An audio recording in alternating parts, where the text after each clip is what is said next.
HCU భూ వివాదంపై నటి అండ్ యాంకర్ రష్మి స్పందించారు. 400 ఎకరాల భూమిపై వీడియో పోస్ట్ చేశారు యాంకర్ రష్మి. వర్సిటీ పరిసరాల్లో ఎన్నో జీవరాశులు ఉన్నాయని, ప్రస్తుతం అక్కడ జరుగుతున్న పనుల కారణంగా మూగ జీవాలకు ఎటు వెళ్లాలో తెలియడం లేదని వీడియోలో పేర్కొన్నారు రష్మి. ప్రస్తుతం మూగ జీవాలు భయాందోళన చెందుతున్నాయన్నారు. హెచ్సియు భూములపై ఇప్పుడు సరైన నిర్ణయం తీసుకోవాలని రష్మి రేవంత్ ప్రభుత్వాన్ని విజ్ఞప్తి చేసింది.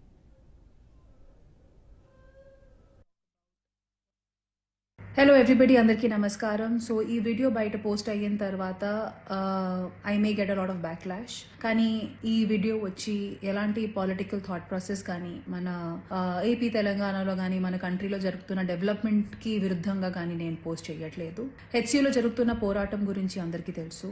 అండ్ అందరూ సోషల్ మీడియాలో ఆల్ ఐజ్ ఆన్ హెచ్సియూ అనే పోస్టులు కూడా పెడుతున్నారు. డెఫినెట్గా నేను ఇప్పుడు కంఫర్టబుల్గా నా అపార్ట్మెంట్ నుంచి కూర్చొని వీడియో చేసి పోస్ట్ చేస్తున్నాను.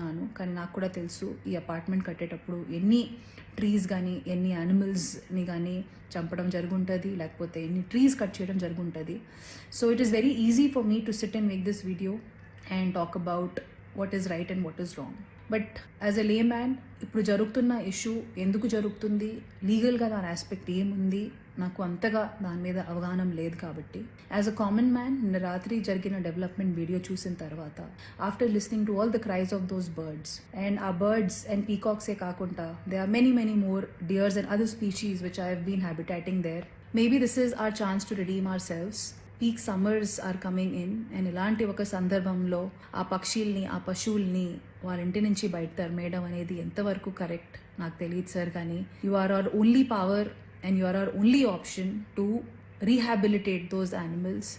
So please ఆ పశు పక్షుల్ని కూడా దృష్టిలో పెట్టుకొని ఒక పాజిటివ్ అప్రోచ్తో మీరు మీ నెక్స్ట్ డెసిషన్స్ తీసుకుంటారు అనేది మనస్ఫూర్తిగా కోరుకుంటున్నాము.